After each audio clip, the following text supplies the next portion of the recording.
여러분 안녕하십니까? 4.15 총선 이제 꼭 일주일이 남았습니다. 어제 부산 양산 지역 총선 격전지 후보자 지지도 여론조사 결과 전해드렸는데요. 오늘은 비례대표 정당 투표 여론조사 결과입니다. 미래통합당 지지는 대부분 미래한국당으로 이어졌지만 더불어민주당은 절반가량만 더불어시민당 선택 의사를 밝혔습니다.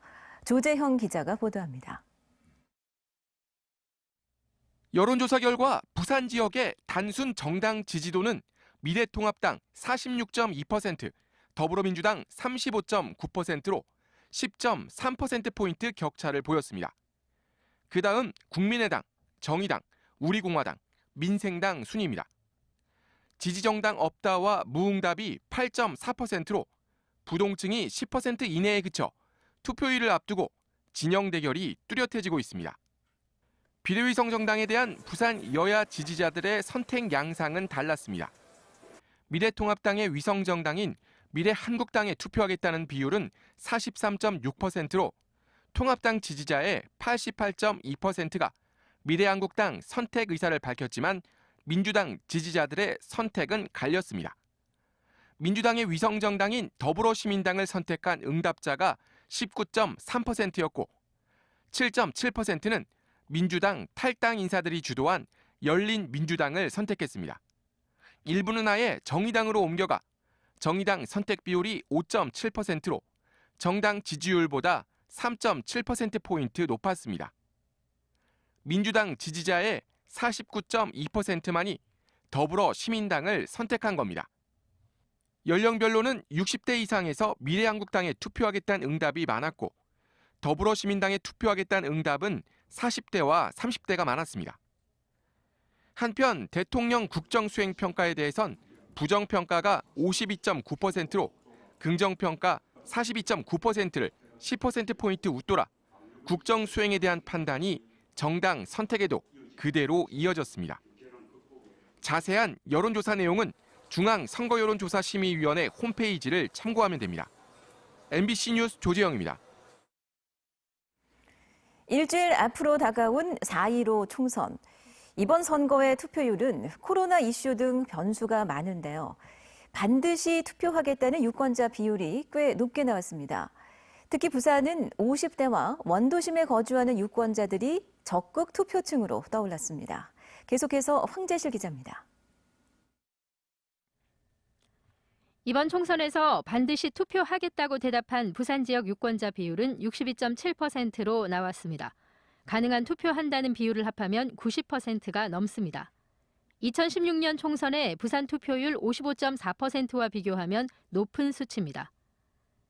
50대 유권자 가운데 꼭 투표하겠다고 답한 비율이 68.9%로 가장 높았고 이어 30대, 40대 순으로 반드시 투표한다는 유권자 비율이 높았습니다. 권역별로 따져보니 서, 동, 중, 영도와 부산진 등 원도심 지역에 거주하는 유권자들의 적극 투표 의지가 가장 높게 나왔습니다. 50대와 원도심 거주 유권자들이 부산의 적극 투표층으로 분석됩니다. 이번 총선을 어떻게 바라보는지 안정적인 국정 운영이냐, 정권 심판이냐, 어느 쪽에 무게를 싣고 있냐 물었더니 51.7%가 정권 심판 쪽으로 기울었습니다. 자세한 여론조사 내용은 중앙선거여론조사심의위원회 홈페이지를 참고하면 됩니다. MBC 뉴스 황재실입니다. 21대 총선 여야 핵심 인물들이 잇따라 부산을 찾아 표심 공략에 나섰습니다. 더불어민주당 이낙연 선대위원장은 오늘 영도와 서면, 양산 등 부산 경남 내 격전지를 돌며 사전투표 캠페인과 후보 지원 유세를 벌였습니다. 정의당 심상정 대표와 이자스민 이주민 인권특별위원장도 부산을 찾아 남구 갑과 북강서구 을 등 지역구에서 소속 정당 후보들에 대한 지지를 호소했습니다.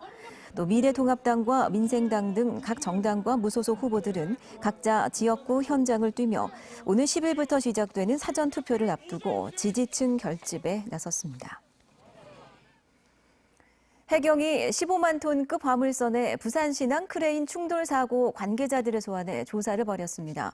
남해 해경은 오늘 사고 당시 화물선에 있던 도선사 64살 A씨를 소환해 선석 인근에서 6노트 이상의 속도로 진입한 이유 등을 조사했다고 밝혔습니다. 또 항해 기록 저장 장치 분석과 인도 국적 선장 45살 B씨를 상대로도 선박 결함과 과실 여부 등을 조사하고 있습니다. 고3과 중3 학생들을 대상으로 내일부터 온라인 개학이 실시됩니다. 이미 시범 운영을 하고 있는 학교도 있고 또 아직 장비를 점검 중인 학교도 있는데요. 교육청과 일선 학교의 상황이 어떠한지 현장을 점검해봤습니다. 정세민 기자입니다. 부산교육청의 온라인 수업 학교 지원센터, 일선 학교의 온라인 수업 가동 상황이 대형 화면에 그래프로 나타납니다. 오전 8시를 전후해 정보 이용량이 급증하면서 본격적인 수업이 진행됨을 알 수 있습니다. 온라인 개학을 앞두고 학교뿐만 아니라 가정에서 겪고 있을 그런 어려움을 적극적으로 해결해주고 또 체계적으로 지원하기 위해서 구성하여 운영하고 있습니다. 옆 화면에서는 각 학교별 온라인 수업 현황이 색깔별로 나타나 있습니다. 학교와 가정, 교사의 준비 상황이 잘 된 곳은 초록색으로, 보통은 노란색으로, 그리고 부진한 곳은 빨간색으로 표시됐습니다. 시설과 장비에 대한 점검과 별도로 아래층에 마련된 상담실에서는 분야별 전문가들이 학교와 가정에서의 준비 상황을 확인하고 민원 사항을 전화로 상담해 줍니다. 현황 파악이 제일 힘든 것 같습니다.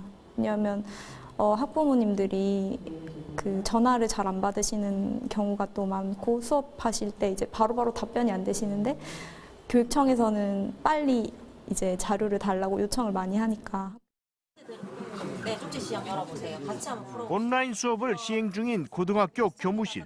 선생님이 컴퓨터 모니터에 나타난 학생들의 얼굴을 보며 수학 과목을 가르치고 있습니다. 칠판을 대신해 태블릿 PC에 풀이 과정을 적어가면서 입으로는 강의 내용을 쉴 새 없이 전달하고 눈으로는 학생들의 수업 참여도를 점검합니다. 화상 강의를 통해서 학생들 얼굴을 다 보고 수업을 하기 때문에 학생이 뭐 얼굴에 좀 잔다거나 아니면 딴짓을 한다고 했을 때 비디오로서 이제 확인이 가능하기 때문에 그게 이제 줌 실시간 수업의 좋은 점인 것 같습니다. 고3과 중3의 온라인 개학을 맞아 각 학교에서는 부족한 장비와 시설 확보, 교사들에 대한 기술적인 연수, 그리고 각 가정의 학생들에 대한 실태 조사 등으로 업무량이 폭증하고 있습니다. 코로나19로 인해 빚어진 사상 초유의 교육 위기 속에서 일선 학교들은 본격적인 온라인 수업 시행을 앞두고 지금 총력전을 펼치고 있습니다. MBC 뉴스 정세민입니다. 석 달째 계속되고 있는 코로나19로 자영업자들의 어려움이 계속 커지고 있는데요. 그렇다고 마냥 손 놓고 한숨만 쉬고 있을 수는 없습니다. 한 식당에선 음식값을 대폭 낮추었고 한 지자체는 동네 식당을 이용하면 마스크를 주는 이세 캠페인을 벌이고 있습니다. 김윤아 기자입니다. 평일 점심시간 수영구의 한 중식당. 3355 손님들이 자리를 잡았습니다. 여느 때와 같은 음식이 나왔지만 달라진 점이 있습니다. 5,000원이 넘던 자장면 값이 3,900원으로 싸진 겁니다. 이 식당은 코로나19로 한 달쯤 휴업하면서 타격이 적지 않았지만 영업 재개에 나서면서 가격 인하 카드를 꺼냈습니다. 드시는 분들의 부담을 좀 덜어드리기 하고 코로나19로 인해서 모두들 힘드는데 같이 좀 이겨내자는 뜻에서 한 지자체는 썰렁해진 골목 상권을 살리기 위해 이세 캠페인을 진행하고 있습니다. 동네 식당에서 결제한 영수증을 갖고 오면 2만 원당 마스크 한 장을 교환해 주는 겁니다. 코로나19로 어려운 동네 음식점을 돕고 마스크로 주민 건강도 챙긴다는 일석이조의 효과를 노렸습니다. 가게 식당 가게도 안 되는 데다가 또 가서 밥 먹고 그리고 또 이렇게 또 와고 또 마스크도 받아가고 하니까 너무 좋아요. 한 주민센터에서 시작된 이 캠페인은 보름간 마스크 500장이 나가고 식당들이 매출 효과를 보자 수영구 전체로 확대됐습니다. 가장 타격을 받는 층이 음식점을 운영하시는 자영업자분들이라는 생각이 문득 들었고 조금이나마 도움이 되기 위해서 영수증을 마스크로 교환을 해드리게 되면 매출이 증가해서 도움이 되지 않을까 생각을 하게 되었습니다. 코로나19가 장기화되고 있지만 고통 분담으로 힘든 시기를 함께 견뎌내자는 마음이 모아지고 있습니다. MBC 뉴스 김윤아입니다.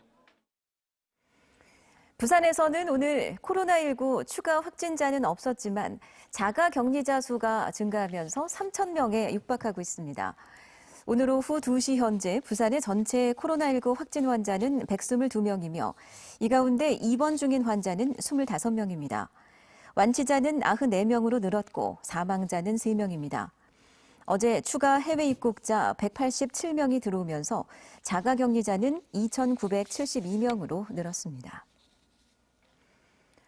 충남 천안의 코로나19 환자가 의심 증상 발현 때 부산을 다녀간 것으로 드러나 보건당국이 조사에 나섰습니다. 부산시는 오늘 브리핑에서 천안의 104번째 확진자인 26세 여성이 발열 등의 의심 증상이 나타났던 지난달 30일부터 이달 3일까지 주소지인 해운대구를 다녀간 사실을 파악하고 밀접 접촉자 21명을 자가 격리했다고 밝혔습니다. 이 여성은 그제 천안에서 코로나19 확진 판정을 받았습니다. 코로나19 확진자와 접촉해 자가격리된 20대 남성이 격리 하루 전날 출근했다 합동 점검반에 적발됐습니다. 사상구는 오늘 자가격리 종료 기간을 하루 앞둔 지난 4일 자신이 일하던 빵집에 출근한 20대 남성을 적발해 감염병 예방법 위반 혐의로 고발했다고 밝혔습니다. 부산시는 자택을 무단 이탈했다 적발된 자가격리자는 모두 5명으로 1년 이하 징역이나 1,000만 원 이하 벌금에 처해질 수 있다고 밝혔습니다. 오늘 오후 5시 10분쯤 금정산 북문과 고당봉 사이 능선에서 화재가 발생해 임야 100여 제곱미터가 불에 탔습니다. 소방 헬기 1대 등 소방 장비 20여 대와 100여 명이 진화 작업에 투입돼 50분 만에 불을 껐습니다. 경찰과 소방당국은 유관기관과 함께 감시조를 꾸려 추가 화재를 감시하고 정확한 피해 규모와 화재 원인을 조사하고 있습니다. 코로나19 사태로 한 차례 연기됐던 부산교통공사 채용 필기시험이 재개됩니다. 교통공사는 코로나19 진정국면이 가시화된다는 전제하에 오는 6월 말에서 7월 초에 채용 필기시험을 치를 것이라고 밝혔습니다. 교통공사는 시험 일시가 확정되면 전 응시자에게 한 달 전 공지할 예정이며 응시자 분산을 위해 운영직과 기술직 시험을 오전, 오후로 나누고 좌석 간격도 크게 넓힐 계획입니다. 지난 2월 마감된 부산교통공사 신입 채용에는 2만 8천여 명이 몰려 평균 경쟁률 43대 1을 기록한 바 있습니다.